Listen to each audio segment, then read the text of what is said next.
ఇక new year రాబోతుందంటే ఈ 31 రాత్రి తాగి తందనాలాడి చిందులేయటం అనుకుంటున్నారు. ఇట్లా చిందులేస్తనే చూశారుగా, ఒకడు హార్ట్ అటాక్ వచ్చి చచ్చాడు. ఇది చిందులేసేది కాదు, మన హృదయాలు దేవుని సన్నిధిలో కుమ్మరించి, అయ్యా నీ కాపుదల ఉండబట్టే నా తండ్రి ఎన్నో కష్టాలున్నా కూడా నేను ధైర్యవంతుడిగా తీర్చబడ్డా, నీ ఆదరణ వల్లే నేను నెమ్మది పొందుకున్నాను, ఇప్పటి వరకు ఇలా కాపాడేవయ్యా, మరొక వర్షం రాబోతుంది, నీ కొరకు సరిగా నేను బ్రతకాలి, నీ హస్తంలో దాచబడాలని ప్రతి వ్యక్తి కూడా ఈ విధంగా విరిగి నలిగిన హృదయంతో దేవుడి దగ్గర ప్రార్థన చేయాలి. కానీ తాగి తందనాలు ఆడటం కాదు. 31 అంటే డిసెంబర్ 31 అంటే న్యూ ఇయర్ అంటే జీవితాలు మనం సరి చేసుకుంటాం. తోడి కాపాడిన దాన్ని బట్టి స్తోత్రాలు చెల్లిస్తూ మరొక వత్సరములో ఆయన కృప కొరకు మనం వేడుకోవాలి. ఇది వాక్యం, బైబిల్ చెప్తా ఉంది. ఇంకొక ఒక వాస్తవమైనటువంటి విషయాన్ని ఇవాళ మనం కొద్దిగా అర్థం చేసుకుందాం. అదేమిటంటే, మన జీవితంలో కొన్ని ఉంటాయి, కొన్ని రక్షణ పొందుకోక మునుపు ప్రతి వారి వ్యక్తిలో కొన్ని బలహీనతలు ఉంటాయి. పౌలయ్య దాన్ని అన్నాడు. ఒకసారి పరిశుద్ధ గ్రంథం కొరింథీ రాసినటువంటి మొదటి పత్రిక 5వ అధ్యాయంలోకి వెళ్ళిపోదాం. ఆ యొక్క విధమైనటువంటి పౌలు గారు, యేసు ప్రభువుల వారు కూడా ఇదే అంశాన్ని గురించి ఆయన మాట్లాడటం జరిగింది. కొరింథీ రాసినటువంటి పౌలయ్య మొదటి పత్రిక 5వ అధ్యాయము 6వ వచనం నుండి మనం చదువుకుంటూ వెళ్తే,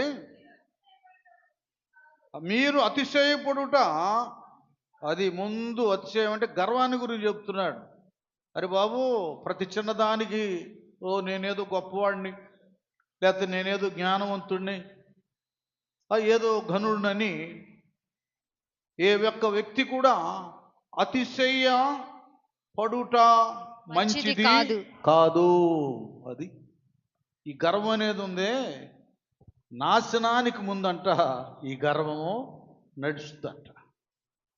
భక్తులు కూడా అంతే, పరిచయులాగా నేను భలే ఉపవాస ప్రార్థన చేస్తాను, నేను దశంభాగాలు ఇస్తాను, నాకు వాక్యం అంత తెలుసు ఇంత తెలుసు, గొప్ప గొప్ప మర్మాలు తెలుసు, చెప్పే బోధకుడు కంటే కూడా మిన్నైనటువంటి తెలుసు అని కొన్ని అతిశయాలు ఉంటాయే, తమ తాము హెచ్చించుకుంటారే. ప్రభు చెప్పినట్లుగా ఎప్పుడైతే మనం వ్యక్తులంగా హెచ్చించుకుంటుంటామో అప్పుడు ఏమైపోతాం? అప్పుడే తగ్గించబడతాం. ఈ వాస్తవాలు లేఖనాధారంగా ప్రతి భక్తుడు గుర్తెరగాలి. కనుక మెయిన్ ఈయనేం చెప్తున్నాడంటే, మీరు అతిశయపడుట మంచిది కాదు. పులిసిన పిండి కొంచెమైనను అదే పులిసిన పిండి కొంచెమైనను, అది అంత పెద్ద ముద్దైన క్రొత్త పిండి కదా, కొంచెమైన ముద్దంతయు పులియ చేయనని మీరు ఎరుగరా. అర్థము. ఒక నిమిషం నాన్న, ఈ పులిసిన పిండిని కూర్చున్నటువంటి విషయం ఏంటంటే, ఈ పులిసిన పిండి కొద్దిగా అంతైనా కూడా పులవని పిండిలో ఈ పిండి వేస్తే ఎంత పెద్ద ముద్దైనా ఎంత పిండి అయినా అదంతా ఏమవుతుందటండి? అదంతా ఏమవుతుంది? పులిసిపోతుంది. అలాగే ఆధ్యాత్మిక జీవితంలో ఈ అహంకారం, గర్వం అనేటటువంటి ఈ పులిపిండి మనలో ఉంటే మన ఆత్మీయ జీవితానంతటిని కూడా అదేం చేస్తుంది? పతనం చేస్తుంది అన్నమాట. ఇది ఒక పాయిజన్ లాంటిది. ఒక చిన్న బొట్టు చాలు విషం, కడవడి పాలైనా కూడా మొత్తం ఇరిగిపోతాయి, పాడైపోతాయి. భక్తుల జీవితంలో మనం ఎంత ఆటగాళ్ళమైనా, పాటగాళ్ళమైనా, ప్రసంగికులమైనా, ఇంకా ఉన్నతమైనటువంటి వరాలు మనలో ఉన్న రవ్వంత ఈ పులిపిండి లాంటి అతిశయం మనలను ఆవరించినప్పుడు మన భక్తి జీవితం అంతా కూడా తారుమారు అయిపోతుంది. చూడండి ఎంత చక్కగా అంటున్నాడు, మీరు అతిశయపడటం మంచిది కాదు, పులిసిన పిండి కొంచెమైనను ముద్దంతయు పులియ చేయనని మీరు ఎరుగరా. మీరు పులిపిండి లేని వారు గనక క్రొత్త ముద్దవుటకై పాతదైన పులిపిండిని తీసి, అది అర్థమవుతుందా? ఇక్కడ ఆత్మీయ జీవితంలో దీన్ని పారేయొచ్చు. ఈ పిండికి సంబంధించినటువంటి వాటిని పులిపిండి వేస్తే మొత్తం పులిపైపోతుంది. అది కష్టం, ఇంకా పులిపే అలాగ ఇమిడి ఉంటుంది. భక్తి జీవితంలో బలహీనత, అవిధేయత, అతిశయమనే పులిపిండి పాతదైన, ఏమంటాడు అంత క్లియర్గా చూడండి, పాతదైన పులిపిండిని తీసివేయుడి. అది పాతదైన పులిపిండిని ఏం చేయమన్నాడు? తీసి పారవేయుడి. ఇది భక్తులకు సందేశం. పాతదైన కొందరి జీవితాల్లో ఈ పాత అనుభవాలు, ఏమండి, పాత స్వభావాలు, పాత నైజం, ఇవన్నీ పోవు. అవన్నీ మరలా చలేస్తుంటాయి, మళ్ళీ చిగురుస్తుంటాయి. అవి మళ్ళా మనలో నుండి, హృదయంలో నుండి బయటకు వచ్చి మన భక్తి జీవితాన్ని అంతటిని తారుమారు చేయడానికి అవి మనలో పని చేస్తుంటాయి. వీటిని గురించి భలే చక్కగా అంటాడు ఇక్కడ అంటాడు, వాటిని ఏం చేయాలంట? పాతదైన పులిపిండి తీసి పారవేయుడి. పాత సంవత్సరం ఇంకా ఒక గంటలో వెళ్ళిపోబోతూ ఉండగా ప్రతి విశ్వాసి, ప్రతి భక్తుడు వారి జీవితంలో చేయవలసింది ఏంటంటే, మీరు పులిపిండి లేనివారు కనుక క్రొత్త ముద్దవుటకై ఆ పాతదైన పులిపిండిని ఏం చేయాలంటున్నానా? తీసి పారవేయాలి.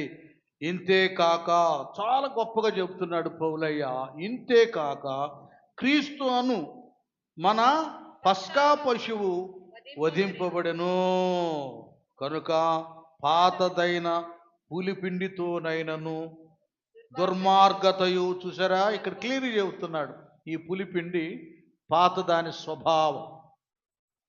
దానికి ముందు అంటాడు క్రీస్తును మన పస్కా పశువు. మీ అందరికీ తెలుసు కదా, రొట్టె తయారు చేసేవాళ్ళు తెలుసు. ప్రభు యొక్క మరి శరీరములో, రక్తములో మనం పాలిభాగస్తులం అవుతున్నాం ప్రతి నెల.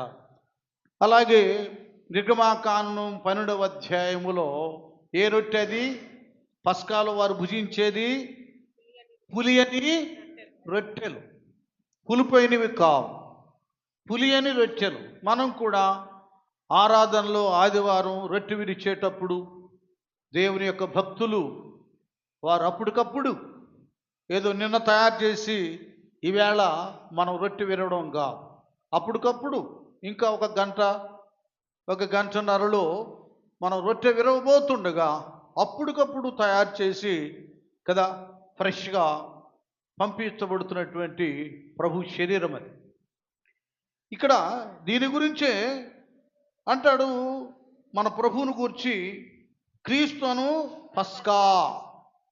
చూడండి, ఈ పస్కా, ఈ దేవుని గొర్రెపిల్ల కూడా ఏ విధమైనటువంటి పాత నైజం, స్వభావం అంటే ఎవరిది? ఆదాము నుండి వచ్చినటువంటి ఆ పాపం. ఆదాము నుండి, ఆదాము సంతతంతా కూడా పాపము మేము చేయలేదు అనుకున్న జన్మతః పాపులు గనుక, ఆ బ్లడ్లో, ఆ రక్తములో అవిధేయత, దోషం ఉంది కనుక ఆదాము సంతతి అంతా కూడా పాపము చేయి ప్రతివాడు పాపానికి దాసుడైపోయాడు. ఆదామును బట్టి మీరు గమనించండి, పాపం వచ్చేసేసింది. ఆ పాపం వలన వచ్చే జీతం మరణం, నరకానికి చేరువైపోతున్నాడు మానవుడు. మరి యేసు ప్రభువారిని బట్టి లోకానికి నిత్య జీవం ప్రవేశించింది.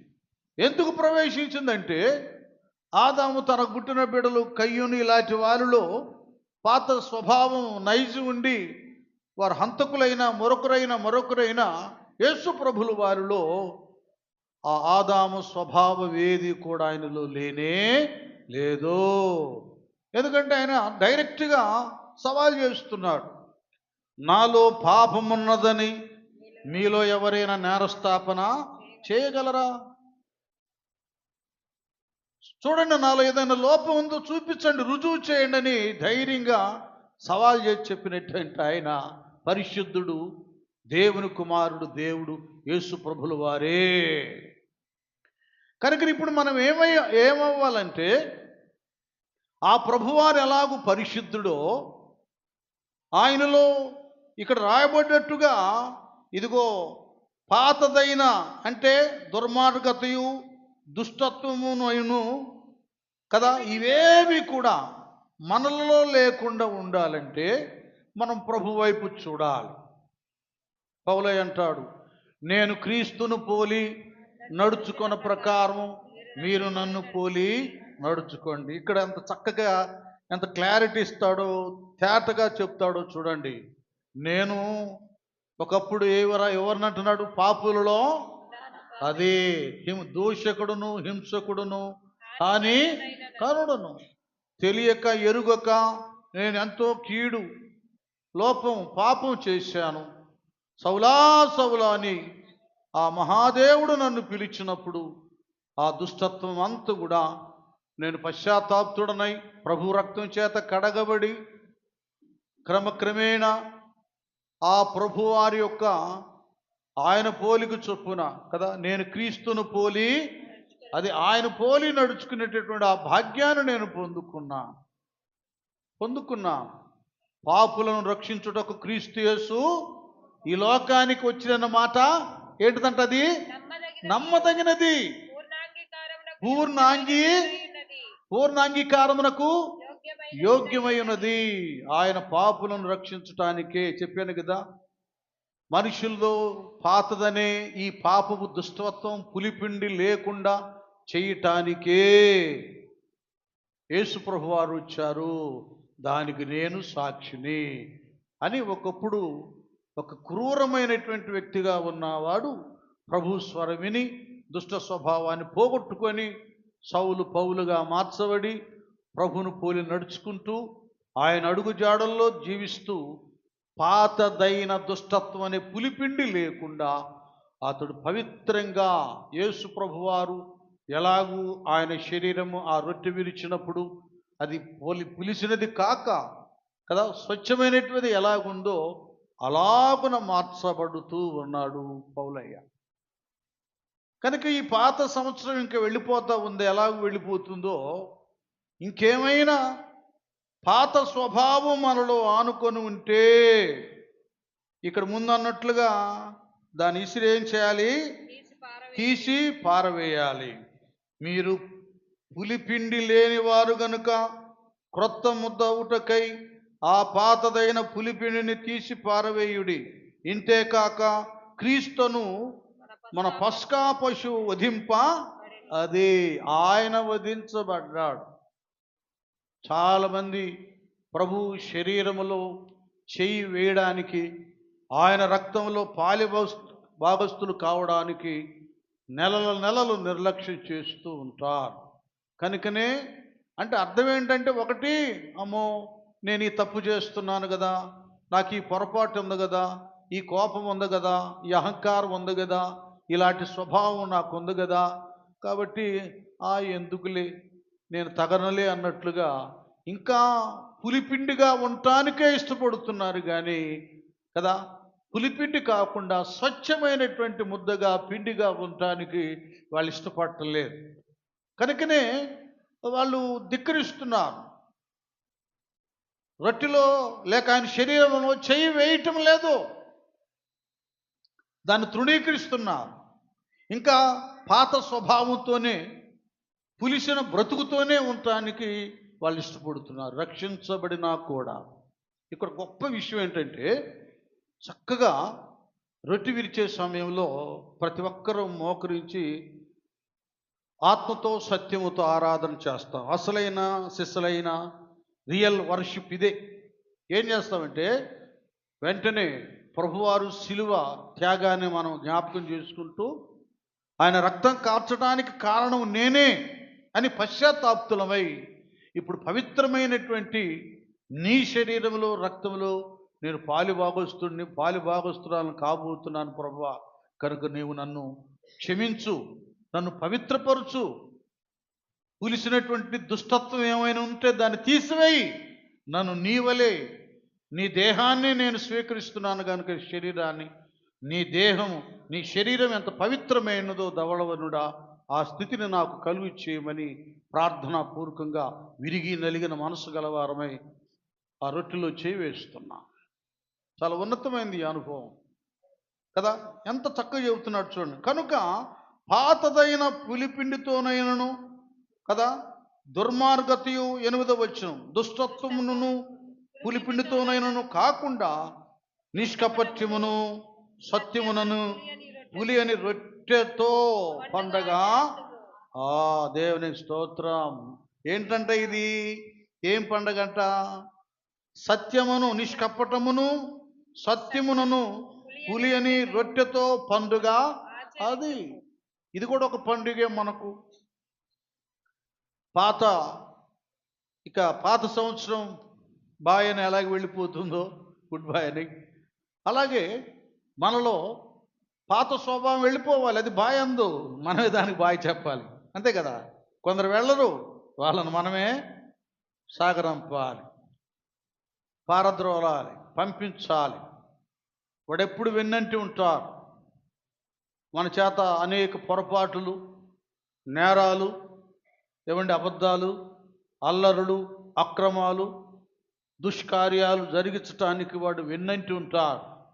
వాడు అనేక రీతులుగా మన ఆలోచనలోకి వచ్చి దుష్ట తలంపులు మనకు పుట్టించడానికి వాడు ప్రయత్నాలు చేస్తూ ఉంటాడు కదా.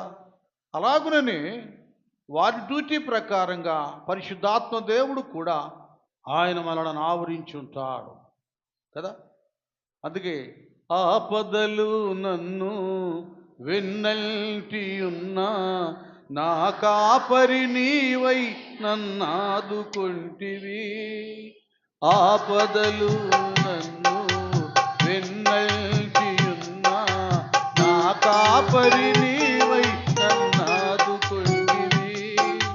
లోకమంతయు నన్ను విడచిన, లోకమంతయు నన్ను విడచిన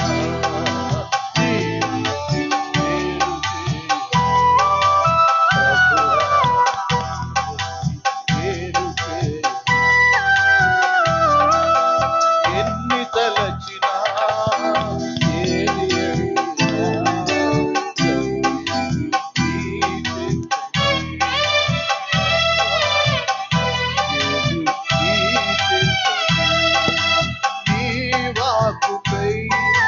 వేచియుంటిని నా ప్రార్థనాలకించుమా ప్రభువా, నా ప్రార్థనాలకించుమా. ఇక్కడ పౌలు గారు, ఇక పాత సంవత్సరం వెళ్ళిపోద్ది కదా, పౌలు గారు విశ్వాసులకు ఏ పులిపుండితో మీరు సాంగత్యం చేయకూడదు, అసలు ఏంటో, అసలు ఆ పులిపిండి ఏంటో ఆయన తెలియచేయడానికి ఇక్కడ ముందేమో ఇక్కడ మనం పులిపిండితోనైనను కాకుండా నిష్కపట్యమును సత్యమునను పులి అని రొట్టెతో పండుగ ఆచరిద్దాం. ఇది మన పండుగ. రొట్టె విరిచేటప్పుడు కానీ ఇంకేదైనా కానీ ఇలాంటి పవిత్రత ఉన్నప్పుడు ఆత్మ సంబంధమైన పండుగ ఇది. అప్పుడే మనము హృదయపూర్వకం దేవుని ఆరాధిస్తాం, ఆత్మతో సత్యముతో ఆయన సేవిస్తాం, ఆరాధిస్తాం. అసలు ఆనందం ఒక ప్రత్యేకంగా ఉంటుంది. డాన్సులు వేసి పాటలు పాడి మన టాలెంట్ ఏదో చూపించుకుంటాం. కొన్ని నుండి చూసారా, ఆత్మీయతలో కూడా అల్లర్లుగా ఉంటాయి, కొన్ని ఆత్మీయంగా ఉన్నట్లుగా ఉండి శరీర సంబంధంగా ఉంటాయి కొన్ని. మనం ఎంతమందిని చూస్తున్నాం ఈ దినాల్లో యూట్యూబుల్లో, అందరూ పాటలు పాడి ఆ యాక్టర్ లాగా, ఈ యాక్టర్ లాగా, ఈ నటుల్లాగా వాళ్ళు ఏదేదో గంతులు వేయడం, ఏదేదో చేయడం, వాళ్ళు ఏదో వాళ్ళ ప్రతాపాలు చూపించడం, వాళ్ళ టాలెంట్ చూపించడం, ఇవన్నీ కనపడుతున్నాయి. ఇప్పుడు క్రీస్తుని చూపించట్లా ప్రజలు, భక్తులు వాళ్ళ టాలెంట్ చూపించుకుంటున్నారు. పౌలయ్య అంటాడు, జీవిస్తున్న వాడను నేను కాను. మీరే చెప్పండి. అది క్రీస్తే నా యందు క్రీస్తు కనబడుతున్నాడు పౌలయ్యలో. ఆయన జీవిస్తున్నాడు. వాస్తవంగా ఆయన చదువు సంధ్య లేని విద్య లేని పామరుడు కాదు ఆయన. అపోస్తుల కార్యంలో క్లియర్గా స్టెఫనై ఆత్మావేశంతో చెప్తాడు. ఆయన అనేక విషయాలలో, విద్యలో, బుద్ధిలో, జ్ఞానములో, వాక్చాతుర్యంలో అన్నిట్లో కూడా గొప్ప నైపుణ్యత కలిగినవాడు, గొప్పవాడు ఆయన, సామాన్యుడేం కాదు. ఇక్కడ పౌలయ్య కూడా ఆ తర్వాత మనం అక్కడేం మోషేని గురించి చెప్పినట్లుగా స్టెఫెన్ భక్తుడు, పౌలు గారి జీవితంలో కూడా ఆయనేమి అనామకుడు కాదు, విద్య లేని పామునుడు కాదు. అనేకమైనటువంటి వాటిల్లో గమనీయుల పాదాల దగ్గర నేర్చుకొని గొప్ప నైపుణ్యతను పౌలయ్య గారు కూడా అటు పాత నిబంధనలో మోషే కనబడుతున్నాడు, క్రొత్త నిబంధనలో పౌలు కనపడుతున్నాడు. అక్కడ మోషే ఏమో ఇశ్రాయేల్ ప్రజలకు సమస్తాన్ని, అంత జ్ఞానాన్ని, రాజరికాన్ని వదిలిపెట్టి వచ్చాడు. ఇక్కడ పౌలయ్య ఏమో యోధానిష్ట కలిగిన వాడై ఉన్న, ఒక హోదా ఘనత కలిగినటువంటి వాడున్న, సత్యాన్ని ఎరిగి ఆత్మల రక్షణ కొరకు సమస్తాన్ని విడిచిపెట్టి వచ్చేసాడు పౌలు గారు.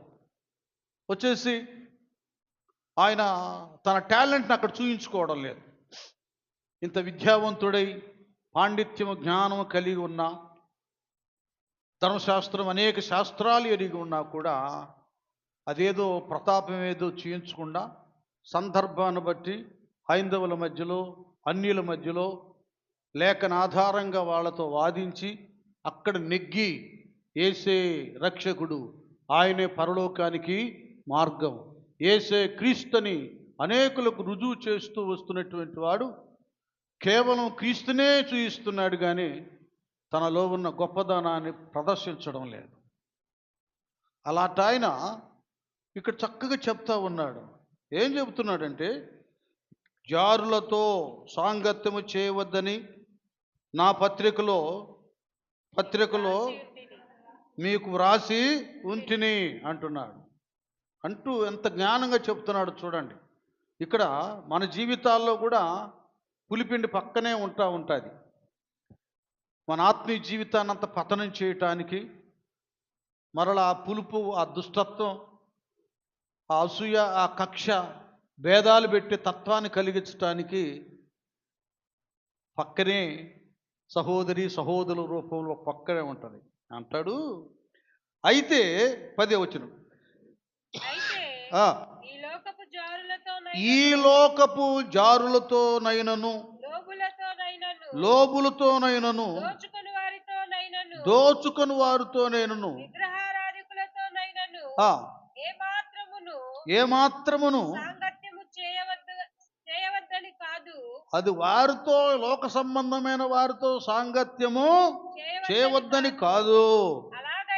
అలాగైతే మీరు లోకములో నుండి అది వాళ్ళు ఇట్లా వీళ్ళిట్లా, అక్కడ ఇది ఉంది, ఇక్కడ ఇది ఉంది, వాళ్ళ ఇంటికి పని, ఇది కాదు. అట్లంటే అసలు ఈ లోకంలో నుంచి మనం వెళ్ళిపోవాలి కాదు. కానీ ఇప్పుడు నిజం చెప్తా ఉన్నాడు, అస్సలు మన భక్తి జీవితాన్ని పతనం చేసే ఆ పులిపిండి ఎక్కడ ఉందో ఇప్పుడు చెబుతున్నాడా. ఇప్పుడైతే అదే సహోదరి లేక సహోదరుడు అనబడిన వాడెవడైనను, జారుడు గాని, లోబి గాని, చూడండి, తిట్టుబోతు గాని, త్రాగుబోతు గాని, దోచుకొనివాడు గాని అయ్యున్న ఎడల అట్టి వారితో సాంగత్యం చేయకూడదు, భుజింపను కూడదని. అది ఎవరయ్యా మనల్ని భక్తి జీవితాన్ని పాడు చేసేదంటే మన బ్రదర్స్ సిస్టర్సే. వీళ్ళు తొలగిపోతారు ట్రాక్లో నుండి. వీళ్ళు సత్యవాక్యంలో నిలబడరు. వాళ్ళలో అహంకారం, అతిశయం, దుర్మార్గత, దైవ దూషణ, దైవ సేవకుల అభిషిక్తులను త్రోసివేయడం. ఇది కోరహు టీం లాగా, కోరహు, దాతాన్, అభిరామ్ అనేటటువంటి వారిలాగా. అంత మాత్రమే కాకుండా సంఖ్యాకాండ 14వ అధ్యాయంలో మీరు చదవదులేండి, అక్కడైతే ఒక భయంకరమైన టీం లేచింది. అసలు ఈ బృందం ఎవరు, ఈ టీం ఎవరు అంటే గోత్రానికి ఒక్కొక్కరు చొప్పున 12 గోత్రాల్లో 12 మందిని పాలు తేనె ప్రవహించే కనాను దేశానికి అసలు ఎట్లుందో ఆ వాతావరణం చూసి రండిరా అని పంపిస్తారు. మోషే గారు పంపిస్తారు. వెళ్ళారు వాళ్ళు. వెళ్ళిన తర్వాత ఆ ప్రాంతంలో ఉన్నటువంటి కనానీయులను వీళ్ళు చూస్తారు. 10 మంది అందులో చూసేసి వాళ్ళు దృఢకాయలై ఉండి వాళ్ళు నెఫీల్లాగా ఉన్నప్పుడు వారి ఆకారాన్ని చూసి వణికిపోయి, అరే బాబోయ్, వాళ్ళ కళ్ళ ఎదుట మనం మిడతల్లాగా ఉన్నాం, నిశ్చయముగా అక్కడికి వెళితే మనము మన భార్య పిల్లలు చావటమే కానీ ఆ పాలు తేనె ప్రవహించే దేశంలో మనం అడుగు పెట్టలేం బాబోయ్, ఇది చాలా కష్టతరమైందని వాళ్ళు వెంటనే రిటర్న్ అయిపోయి తిరిగి సమాజం మధ్యకు వస్తారు. చూడండి ఎలాగుందో యేసుప్రభు. ఇది కూడా అలాగుంటుంది, క్రైస్తవ్యం కూడా. ఇది ఏ మార్గం అంట? ఇరుకు మార్గం. క్రైస్తవ్యము, క్రీస్తు మార్గం, పరలోకానికి వెళ్ళే మార్గం అది ఇరుకు ద్వారము. విరుకు ద్వారమును ప్రవేశించుడి. అనేక మంది ప్రవేశించడానికి ప్రయత్నాలు చేస్తారు కానీ కొందరే అందులోకి ప్రవేశిస్తారు.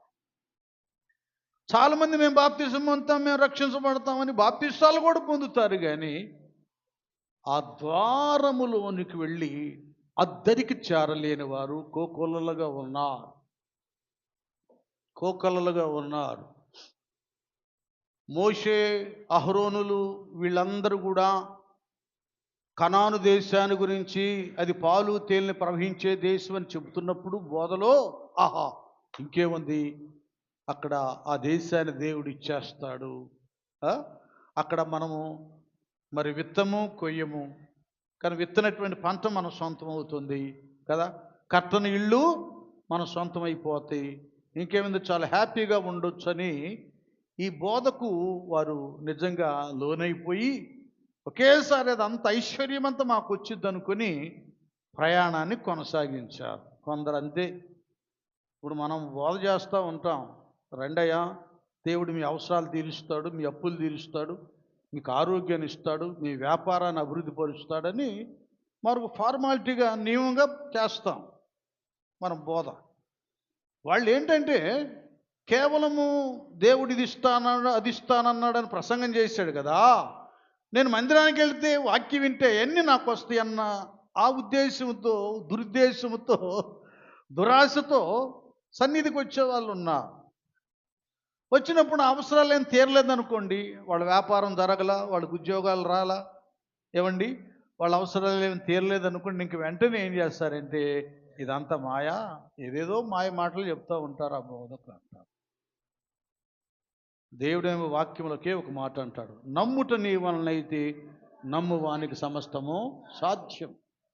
విశ్వాసం లేకుండా ఎవరు కూడా దేవునికి అది వస్తాయి అనేటటువంటిదే ఉంది కానీ ఇశ్రాయేలు యాత్రలు ఈ ప్రజలకు విశ్వాసం అనేది వారిలో లేదో. వెంటనే అక్కడ ఉన్నటువంటి నెఫీలులు వాళ్ళని చూడంగానే బాబో గుండె జారిపోయి ఒక్క గుద్దుతో చంపేస్తారు. వాళ్ళ ఎదుట మనం మిడతల్లాగా ఉన్నాం. అది భక్తి లోతుల్లోకి వెళ్ళాలంటే ఈ భక్తి నేనేడు చేస్తాను, ఈ నిష్ట నా వల్ల ఎక్కడైంది, నేనేదో వస్తుందంటే వచ్చాను కానీ ఏదో అవసరాలు తీరుతాయి అంటే అనేటటువంటి ఆలోచనలో కొంతమంది ఉంటారు. వాళ్ళ జీవితాలు సరిగా ఉండవు. వాళ్ళ వలన ఎంత ట్రబుల్ అయిందంటే ఈ 10 మంది వలన అక్కడికి వెళ్ళిపోయి సమాజం మధ్యకి వెళ్ళిపోయి, అయ్యా మీకేం అర్థం కావట్లేదు, ఈ మోషే అహరోనులు అక్కడే ఐగుప్తుల్లో మనకు సమాధులు ఇవ్వని మనల్ని ఈ అరణ్యంలోనే చంపటానికి ఇక్కడికి తీసుకొచ్చేసారు, అసలు ఐగుప్తులు చస్తే ఎంత మేలుగా ఉండేదని మళ్ళీ ఐగుప్తును కోరుకుంటున్నారు, వదిలిపెట్టిన పాత ఐగుప్తును కోరుకుంటున్నారు, అక్కడున్న కూరగాయలు వంటలు అవి కోరుకుంటున్నారు, అక్కడ వారు అనుభవించిన నష్టాలు కష్టాలు బానిసత్వాన్ని మర్చిపోయారు. కొద్దిగా ముందుకు వెళ్ళడానికి మనుషులను చూసి భయపడి ఏదైతే వదిలిపెట్టారో ఈ లోకపు ఐగుప్తు అందులోకి పరిగెత్తడానికి వాళ్ళు ఇష్టపడుతున్నారు. ఏమోలే కానీ మోషే అహరోనుకి మనకొద్దులే, మనమే స్వయంగా ఒక నాయకుడిని ఏర్పాటు చేసుకున్నాం. చూసారు ఎలాగైపోయిందో. ఇప్పుడు కూడా విశ్వాసులు ఈ 10 మందిలాగే తయారయ్యారు చాలామంది. ఇది కాకపోతే ఇంకొక మందిరానికి వెళదాం కదా, ఇంకొక నాయకుడిని ఏర్పాటు చేసుకుందాం, మనం తిరిగి వెళ్ళిపోదాం. ఎవరైతే కన్నీటితో ప్రయాసపడి సన్నిధికి నడిపించి బాప్తీసాలు ఇచ్చి ఆత్మీయతలో నిలబెట్టి నడిపిస్తుంటారో వాళ్ళని తృణీకరించి వాళ్ళకు ద్రోహం చేసిన ఎవరు కూడా ఎలాంటి గొప్ప మందిరాలకు వెళ్ళినా ఇంకొక నాయకుడిని చూసుకున్నా అది ఐగుప్తు ప్రయాణమే కానీ అది వాగ్దాన దేశ ప్రయాణం కానే కాదు. చాలామందికి సత్యం తెలియదు. అది కాకపోతే ఏంది, 1000 మంది ఉండే దగ్గరికి వెళ్తున్నాం. ఎంత పేరు అనుకున్నాం ఆ సంఘం అంటే, ఇదేముంది కొద్దిమంది వస్తారు. భక్తి అది కాదు.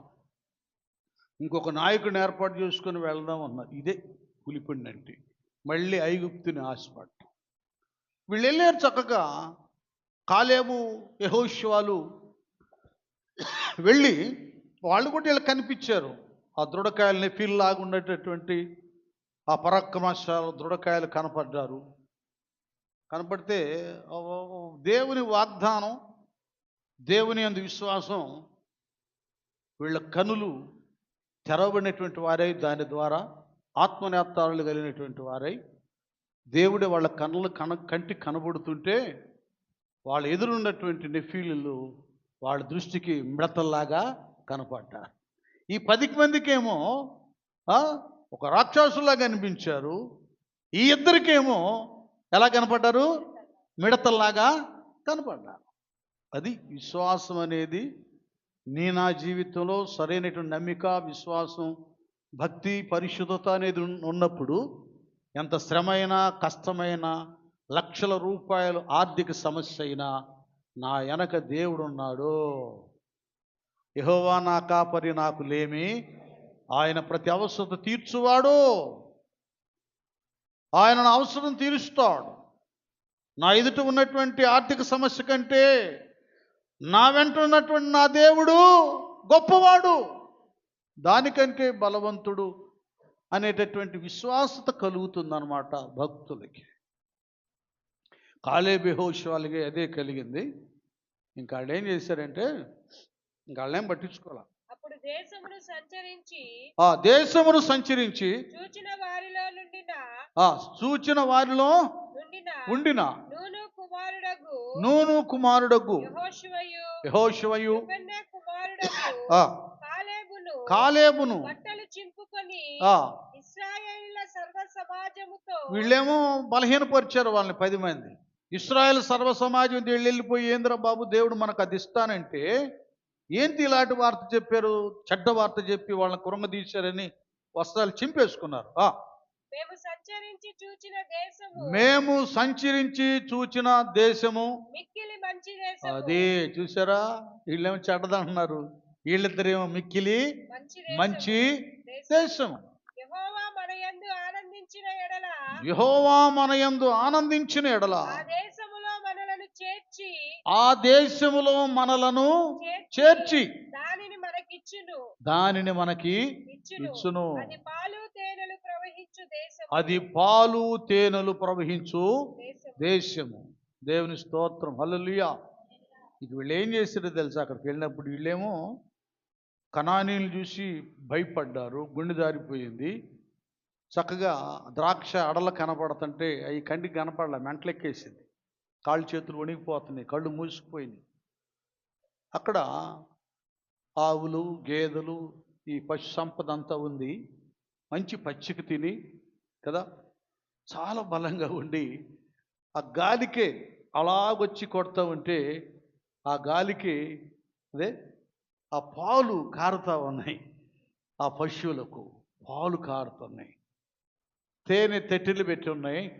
ఆ ఒత్తిడికి, గాలి ఒత్తిడికి తేనె కారుతా ఉంది. హాయిగా కాలేబు యెహోషువలు అలా చేయి చాచి తాగేసి పాలు తాగి, అబ్బా ఎంత మధురంగా ఉన్నాయి.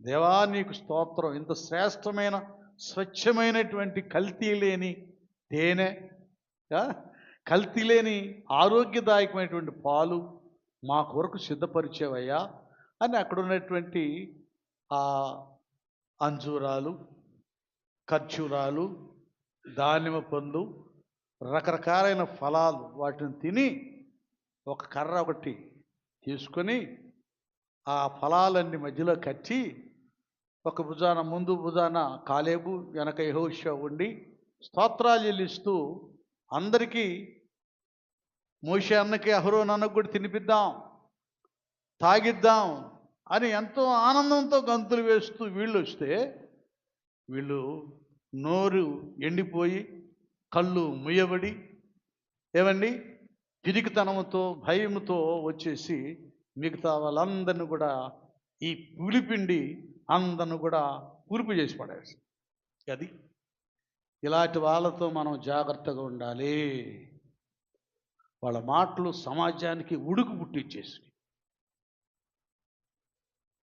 వీళ్ళ పాత స్వభావాలు లోకంలో ఉన్నప్పుడు ఎలా ప్రతిదానికి భయపడి దిగజారిపోతారో దేవునిలోకి వచ్చిన తర్వాత కూడా వాళ్ళలో ఆ పాత నైజమే ఉంటుంది. అలాంటి వారితో దేవుని పిల్లలుగా మీరు జాగ్రత్తగా ఉండాలి. లేకపోతే మీ ఆత్మీయ జీవితం బలహీనమైపోద్ది. ఒకవైపు కాదు 100 వైపులు చూస్తూ ఉంటారు. ఒక సంఘం కాదు 100 సంఘాలు పరిగెత్తుతూ ఉంటారు. ఒక నాయకుడు కాదు, వీళ్ళు అన్నారుగా మనం ఒక నాయకుడిని ఏర్పాటు చేసుకుందామని. వాళ్ళకి ఇష్టమైన వాళ్ళు వాళ్ళకి నాయకులు అవుతారు, వాళ్ళేం పట్టించుకోకపోయినా వాళ్ళే నాయకులు అవుతారు. ఇది ఒక భయంకరమైన పులిపిండి, ఆధ్యాత్మిక జీవితాన్ని నాశనం చేస్తుంది. ఇక్కడ అంటాడు పౌలయ్య, అట్టి వానితో ఏం చేయకూడదు, సాంగత్యము చేయకూడదు, వాళ్ళతో కలిసి కూడా భుజింపకూడదు అంట. బాబా బాబా, వెలుపలి వారికి తీర్పు తీర్చుట నాకేలా, వెలుపలి వారికి దేవుడే తీర్పు తీర్చును కానీ మీరు లోపటి వారికి తీర్పు తీర్చువారు గనుక ఆ దుర్మార్గుని మీలో నుండి వెలి. అది నీ భక్తి జీవితం చక్కగా ఉండాలంటే అటు ఇటు తిరుగుతుంటారే కుక్కల్లాగా నక్కల్లాగా, వీరితో దూరంగా ఉండాలి. నీ మనసులో నుండి వాళ్ళని వెలివేయాలి. అప్పుడు ఈ పాతదైన పులిపిండి మనల్ని ఆవరించదు. మన జీవితాన్ని మనం పులుపు చేసుకొని భ్రష్టులమైపో. జాగ్రత్తగా ఉండాలి. నేను 1-2 వచనాలు చెప్పేసేసి 11 వచ్చేసేసింది, నేను ముగిచ్చేస్తాను. ఇదే విషయాన్ని నాన్న ఒక్కసారి మనం ఎక్కడికి వెళ్దామంటే ఒక్కసారి మనం ప్రభువారి దగ్గరికి, అక్కడ ఆయన మాటల దగ్గరికి కూడా వెళ్ళిపోదాం. మత్తయి సువార్త 6వ అధ్యాయము 6వ వచనం. మత్తయి సువార్త నానా ఏదన్నా తేడా చెప్పానా? మత్తయి సువార్త 6 తీసింది, 6:6 ఒకవేళ 16:6 వచ్చాడు ఒకసారి. ఈ ఒక్క మాట చిన్నది అమ్మా, అక్కడ కూడా పులిపిండిని గురించి చెప్తారు యేసు ప్రభు వారు. 5 అది ఏది నాన్నది? అంతే, ఓకే గుడ్. 16:6 ఓకే. సద్దుకయ్యులు చూడండి, యేసు ప్రభు వారు చెప్తున్నాడు ఇక్కడ. అరే బాబు చూసుకోండి, పరిసయ్యులు సద్దుకయ్యులని వారి పులిసిన పిండిని కూర్చి జాగ్రత్త పడునని. అదే చూడండి, ఇక్కడ కొన్ని జరిగిందిలే. ఈ పులిపిండి ఈ రొట్టెలను కూర్చి వీటిని కూర్చి మాట్లాడుతుంటే వాళ్ళు ఫుడ్ దగ్గరికి, రొట్టెల దగ్గరికి వెళ్ళిపోయారు. 5 రొట్టెలు 2 చేపలు చేశాడు, 7 రొట్టెలు చేపలు చేశాడు ఆయన, అన్ని వేల మందికి పెట్టాడు. ఇప్పుడు అదే ఫుడ్ సంగతి అనుకుంటుంటే, అరే బాబు అది కాదురని, చాలా ఉందా అంతా వద్దు, అది కాదని ప్రభువారు ఇక్కడ 11 వచనం నాన్న, నేను రొట్టెలను గూర్చి మీతో చెప్పలేదని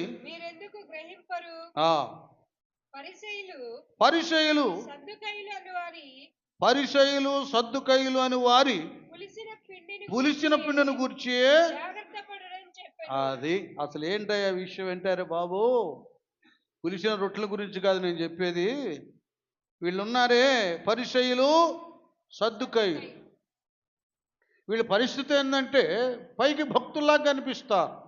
నేను వారానికి 2 సార్లు ఉపవాసం ఉంటాను, పుదీనాలు జీలకర్రలు అన్నిట్లో కూడా దశమ భాగం ఇస్తాను, నేను జారుణ్ణి చోరుణ్ణి అలాంటి ఇలాంటి కాదు, ఆ వెనకున్నాడే ఈ సుంకర్లాంటి పాపిని కాదు. వీళ్ళ బ్రతుకులంతా వీళ్ళని విమర్శించడమే, ప్రతిదాన్ని క్రిటిసైజ్ చేయడం, ప్రతిదాన్ని ఎత్తి చూపించడం, ప్రతిదాన్ని హేళనగా మాట్లాడటమే కొందరు బ్రతుకులు ఉంటాయి. అలాంటి బ్యాచ్ జాగ్రత్త వాళ్ళని గురించి అని శిష్యులకే చెబుతున్నారు. వాళ్ళలాగా అయిపోయి పాడైపోతారేమో అంటూ. అప్పుడు రొట్టెలో పులిసిన పిండిని గూర్చి కాదు కానీ పరిసయ్యులు సద్దుకయ్యులను వారి బోధన గూర్చి జాగ్రత్త పడవలనని ఆయన తమతో చెప్పినని వారు గ్రహించారు. గట్టిగా చెప్పండి పట్టండి. అది వాళ్ళలో కయ్యూను స్వభావం పోలేదు, పాత స్వభావం. వారిలో దుర్మార్గ స్వభావం ఉంది. వాళ్ళ గురించి మీరు జాగ్రత్తగా ఉండండి. వారితో సాంగత్యం, వారి మాట వినడం, లోబడటం అనేటటువంటిది ఆత్మీయ జీవితాన్ని పతనం చేస్తుంది అని ప్రభువారు శిష్యు బృందానికి ఆయన తెలియచేశాడు.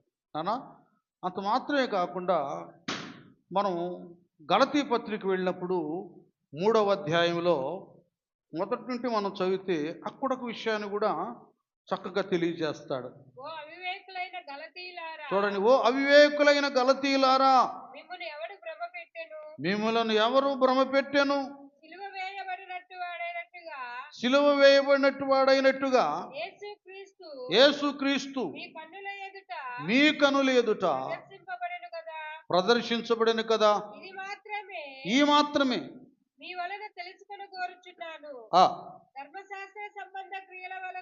ధర్మశాస్త్ర సంబంధ క్రియల వలన ఆత్మను పొందితిరా, లేక విశ్వాసముతో వినుట వలన? అంటే ఇక్కడ కూడా ఏమైందంటే దుర్బోధ మళ్ళీ ఆరంభమైంది. పాపం గలతీ సంఘస్థులు పౌలయ్య బోధతో కదా వాక్యానికి ఆకర్షించబడి రక్షణ పొందుకున్నప్పుడు వీళ్ళే ఈ శాస్త్రులు పరిచయులు లాంటి వారు, ధర్మశాస్త్ర ఉపదేశకులు, ఇవన్నీ కాదు, మోషే ద్వారా దేవుడు ధర్మశాస్త్రం ఇచ్చాడు, మనం ఆ నియమంలో బ్రతకాలి అని వాళ్ళ విశ్వాస జీవితాన్ని గలిబిలి చేసేసారు. మళ్ళీ వెళ్ళారు, ఒక ఆదివారం వెళ్ళి వారితో రొట్టె ఇవ్వడానికి మాట్లాడుతున్నప్పుడు ఈ సంగతులు ప్రస్తావిస్తున్నారు, దాని గురించి మాట్లాడుతున్నారు, దానివైపు మళ్ళటానికి వెళ్ళడానికి, అందులో మళ్ళీ నిలబడటానికి ఆతృత పడుతున్నారు. ఆయన చాలా దుఃఖపడ్డాడు. నాన్న మీరు ఏం చేస్తున్నారని మీకు అర్థమవుతుందా? మీరు విశ్వాసం వలన ఆత్మను పొందుకొని ఆత్మీయతలో ఉన్నారా, లేక ధర్మశాస్త్రం వలన అని చెప్పు. చదువమ్మా. అది మొదట ఎట్లున్నారంటే వీళ్ళంతా వినండి, మొదలుగా ఎలాగున్నారు? ఆత్మానుసారంగా ఆరంభించారు. ఒక్క నిమిషం రా తల్లి. మొదట ఎట్లాగా ఆరంభించారు? అది వినయము, విధేయత, భక్తి, ఉపవాసం, ప్రార్థన. అమ్మా అలాగేనమ్మా సేవకురాలు, అయ్యా అలాగేనయ్యా అని ఒక తండ్రితో ఒక తల్లితో ఉన్నట్లుగా చాలా అనుబంధం కలిగి, వినయ విధేయతలు కలిగి కదా చాలా గొప్పగా ఉన్నారు ఆత్మీయతలు. ముందేమో ఎట్లాగా ఆరంభించారు నాన్న? ఆత్మానుసారంగా ఆరంభించారు. చూడండి ఎలాగైపోతా కొందరు భక్తి జీవితం. పులిపిండి పాత బ్రతుకులు ఎలా చేస్తాయో చూడండి. కొందరు ముందుకు వెళ్లకుండా భ్రష్టులను ఎలా చేస్తుంది ఇక్కడ ఆరంభించి.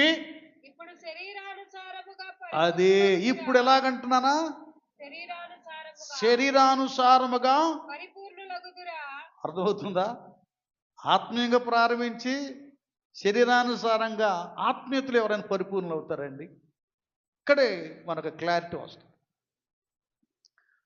ఆత్మానుసారంగా ఆరంభించినప్పుడు పరిపూర్ణలు అవ్వాలంటే ఆత్మీయతలోనే ఎదుగుతూ కట్టబడి అందులో పరిపూర్ణలు అవుతారు. శరీరానుసారంగా పరిపూర్ణలు అవుతారంటే అర్థం ఏంటంటే ఈ శరీరం మళ్ళీ పాత స్వభావం పులిపిండి ఆవరించినప్పుడు నేను గొప్ప వ్యక్తిని, నాకు అది కావాలి ఇది కావాలి, అడిగింది పొందుకోవాలి, అందరికంటే ఘనుడిని ఘనురాలను, ఇది ఈ శరీర సంబంధమైన ఆశలు వాంఛలు ఆవరిస్తాయి.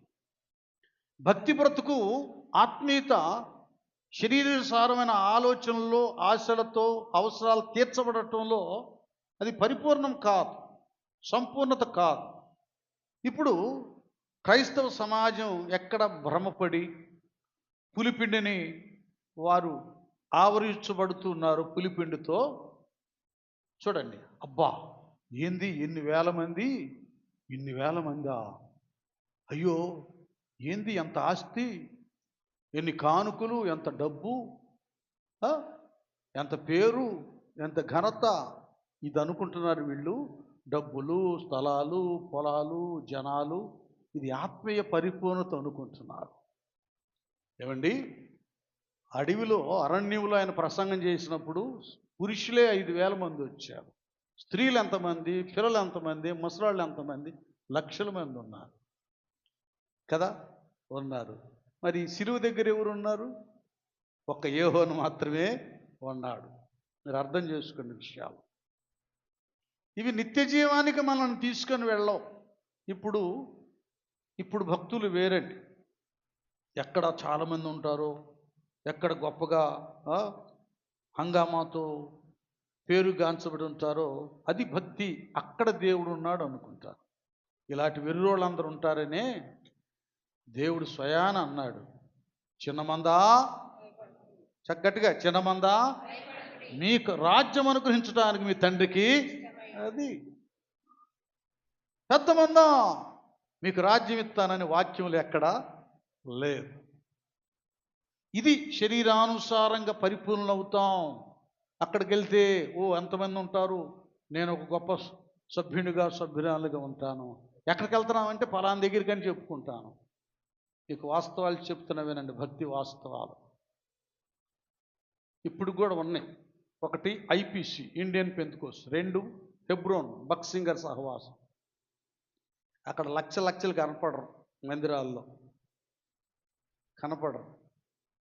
కొద్దిమంది అయినా వాక్య నియమంతో, భక్తితో, పరిశుద్ధతతో, పెద్ద కలెక్టర్లు కూడా మన కుర్చీలో కూర్చుంటాం. అంటే మేము కూర్చున్న వాళ్ళు అంటలేదులేండి, వాళ్ళు మోకరిస్తారు బక్సింగర్ లాగా కింద కూర్చొని. పెద్ద పెద్ద ఆఫీసర్లు కూడా వాళ్ళ ధనాన్ని, ఘనతను, లోక సంబంధమైనటువంటి ఆధిక్యతను ఆశించరు. ఈరోజు దేవుడు వాక్యం ద్వారా ఏం మాట్లాడాడు? నేను సరిగా ఉన్నానా లేదా అన్న చెప్పినట్లుగా నేను ముందుకు ఆత్మీయతలు వెళుతున్నానా, లోకం నన్ను బయటికి లాగుతున్నా, ఈ పరిశీలన చేసుకుంటాడు. ఇవి చేసుకుంటారు. కాబట్టి రాకడ కొరకు సిద్ధపడే సంఘం కనుక చిన్నమందే, కొద్దిమందే కనపడతారు. అలాగే ఐపీసీ కూడా కొద్దిమందే కనపడతారు, లక్షలు కనపడరు. ఆడ కొద్దిమందే కనపడతారు. దేవుని దృష్టిలో ఉంటారు, దైవ సేవకుని దృష్టిలో వాళ్ళు ఉంటారు. అది నేను చెప్పేదంత వాస్తవాలు, కల్పితాలు కాదు. పులిపిండి అనబడేటటువంటిది ఒకటి నేటి క్రైస్తవ లోకాన్ని పతనం చేస్తా ఉంది. పై ఎత్తులు, ఘనతలు, గొప్పలు, వీటి కొరకు పరిగెత్తున్నారు. కానీ భయము, భక్తి, శ్రద్ధ, శ్రమ వీటిని ధిక్కరిస్తున్నారు. ఇందులో పులుపు ఉండదు. అందులో పులుపు అనేటటువంటి భ్రష్టత్వం ఉంటుంది. పులుపు అనేది అతిశయం, అహంకారం ఉంటుంది.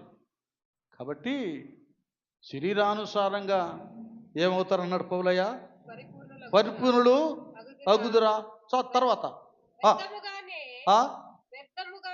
వ్యర్థము కానీ చూసారా, అప్పుడు దాకా మంచిగా ఉన్నారండి, ఏం వచ్చిందో కానీ వాళ్ళకి. వ్యర్థము కానీ ఇన్ని కష్టములను అనుభవించితిరా, అది నిజముగా వ్యర్థమగునా, ఆత్మను మీకు అనుగ్రహించి మీలో అద్భుతములు చేయించువాడు లేక అది. గట్టిగా చప్పలు కొట్టండి. మనం చక్కగా దేవుని వాక్యాన్ని వింటే వినుట ద్వారా విశ్వాసం కలుగు. వీళ్ళు చెప్పాను కదా, ఇశ్రాయేలు కూడా మోషే గారు చెప్పినటువంటి పాలు తేలు ప్రవహించే దేశం, కట్టని ఇళ్ళు కదా, విత్తనే పంట, ఈ కనపడుతున్నాయి వాళ్ళకి. ఆయన చెబుతున్న మాటలో నుండి వస్తున్న సారం, ప్రభావం, విశ్వాసత వాళ్ళు దాన్ని టచ్ చేయలా. ఇల్లు వాకిళ్ళు ధాన్యాన్ని చూసుకుంటున్నారు వాళ్ళు కళ్ళతో. ఆత్మనేత్రాలు తెరబడి దేవుని వాక్యం వాగ్దానంలో ఆనందించాల. కాబట్టి కొందరు బ్రతుకులు ఎందుకు భ్రష్టమైపోతాయి అంటే, వాళ్ళు ఏ కాడికి నేను నొత్తే నాకు అది ఇస్తారు, ఇది ఇస్తారు, దేవుడు అది ఇస్తాడు, ఇది ఇస్తాడని లోక సంబంధమైన ఆశలు తీరతేని వచ్చేవాళ్ళు ఉంటారు కనుక, శరీరానుసారంగా పరిపూర్ణలు అవ్వాలని వచ్చేవాళ్ళు ఉంటారు కనుక, వాళ్ళు అలాగే ఇశ్రాయేల్ సమాజం ఎలాగ తొలగిపోయారో వాళ్ళు తొలగిపోతారు కనుక, అలాంటి పాతదైన పులిపిండి ఏది కూడా ఆవరించకుండా ఆత్మీయ జీవితాన్ని మనం జాగ్రత్తగా కాపాడుకోవాలి. నానా ఒక చక్కటి మాట అంటాడు పౌలయ్య ఫిలిప్పీలకు రాసిన పత్రిక 4వ అధ్యాయము 8-9 వచనాలు. అయ్యో మన టైం అయిపోతుంది, మళ్ళీ సాక్ష్యాలు ఉన్నాయి. మెట్టుకు సహోదరులారా ఏ యోగ్యత అయినను చూడండి, వినాలి బాగానండి.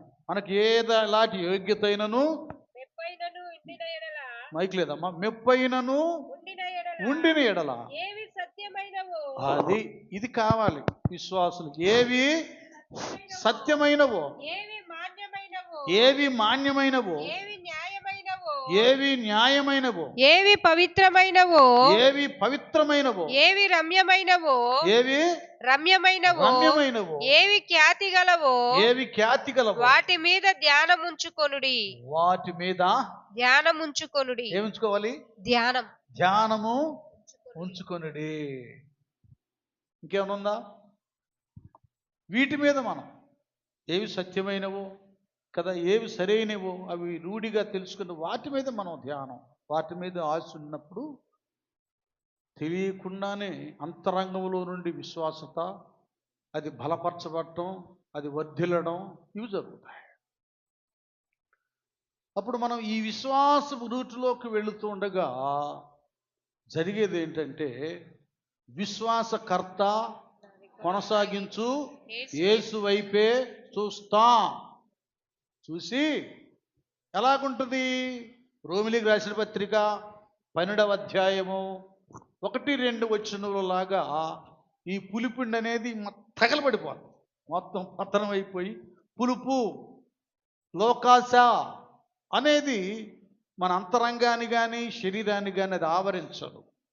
దహించు అగ్ని అయ్యేటువంటి పరిశుద్ధాత్ముడు మనలో ఉంటాడు కనుక అదంతా కాల్చబడి బూడిదైపోతుంది అనమాట. కాబట్టి సహోదరులారా పరిశుద్ధమును దేవునికి అనుకూలమునైన సజీవ యాగముగా మీ శరీరములను ఆయనకు సమర్పించుకొనుడని దేవుని వాత్సల్యమును బట్టి మిమ్మును బతిమాలుకొనుచున్నాను. ఇట్టి సేవ మీకు యుక్తమైనది. ఏమైందంట? యుక్తమైనది. మీరు ఈ లోక మర్యాదను అనుసరింపక ఉత్తమమును అనుకూలమును సంపూర్ణమునై ఉన్న దేవుని చిత్తమేదో పరీక్షించి తెలుసుకొనున్నట్లు. మొదట ఏమంటాడు? ఒకటి ఉత్తమమును అనుకూలమును దేవునికి అనుకూలమును సంపూర్ణమునై ఉన్న దేవుని చిత్తమేదో పరీక్షించి తెలుసుకొనున్నట్లు మీ మనసు మారి నూతన మగుట వలన రూపాంతరము పొందుడి. ఇప్పుడు గట్టిగా చప్పడు పట్టండి. రూపాంతరము అది ఇదండి. దైవ చిత్తానుసారమైన నియమములో మనం బ్రతికినప్పుడు పులిపిండి అనేది అంటే పాత బ్రతుకు, పాత అనుభూతి అనేది, నైజం అనేది అది మనల్ని ఆవరించదు, అది కాలిపోదు. అలాగూ సైతానగాడు యేసయ్య ఉపవాస దీక్షలో ఉన్నప్పుడు నువ్వు ఆకలితో ఉన్నావుగా, దేవుని కుమారుడివేగా, నువ్వు ఆజ్ఞాపించు ఈ రాళ్ళు రొట్టెలు కావాలని. ఆకలితోనే ఉన్నాడు నిజంగానే, ఆకలితో ఉన్నాను నిజమే, లేకపోతే జ్ఞాపకం చేసేవే రాళ్ళు రొట్టెలు అనలా ఆయన. ఒకే ఒక మాట అన్నాడు, మనుష్యుడు రొట్టె వలన మాత్రమే కాదు కానీ దేవుని నోట నుండి వచ్చు ప్రతి మాట వలన జీవించునని తండ్రి మాటను వాడు ఎదుటి పెట్టేశాడు. అది ఇప్పుడు ఎవరు ఉన్నారు? ఏ సైతాన్ వచ్చి చెప్పినా దానికి లోబడిపోతున్నారు. అది కాదులే, ఆ శ్రమ కాదులే, ఆ కష్టం కాదులే, ఇవి శాశ్వతం కాదులే, దేవుడు కీడు వెనక మేలు దాచాడులే, శ్రమ వెనక మహిమను భద్రపరిచాడులే, ఆయన నమ్మదగిన వాడు, ఆయన విడువడు ఎన్నడు ఎడబాయాడు, ఆపదలో నన్ను వెన్నంటి ఉన్నాడు, ఎప్పటికైనాను ఆయన కార్యం చేస్తాడు అని మాట నోట వస్తుంది అన్నమాట. అది దైవ చిత్తములో లేకపోతే, దేవుని వాక్యంలో లేకపోతే, ఆత్మ నియమంలో లేకపోతే బ్రతుకులన్నీ కూడా పులిసిపోతాయి. కనుక పాత సంవత్సరం వెళ్ళిపోతుంది, ఇంకా కొద్ది నిమిషాల్లో పాతదైన పులిపిండి ఏది కూడా మనల్ని ఆవరించకుండా పాత సంవత్సరం వెళ్ళినట్లుగా ఇంకేదైనా ఉంటే అడుగు బొడుగు మొత్తం తుడిచివేయబడి దాన్ని పారేసుకుందాం. పులిపిండిని దేవుని కొరకు ఆయన వాక్యము చేత, ఆత్మ చేత స్వచ్ఛమైనటువంటి ముద్దగా తీర్చబడి, రొట్టెగా తీర్చబడి ఆయన సన్నిధానంలో వర్ధిల్లుదాం. అట్టి కృపను దేవుడు మనందరికీ దయచేయునుగాక.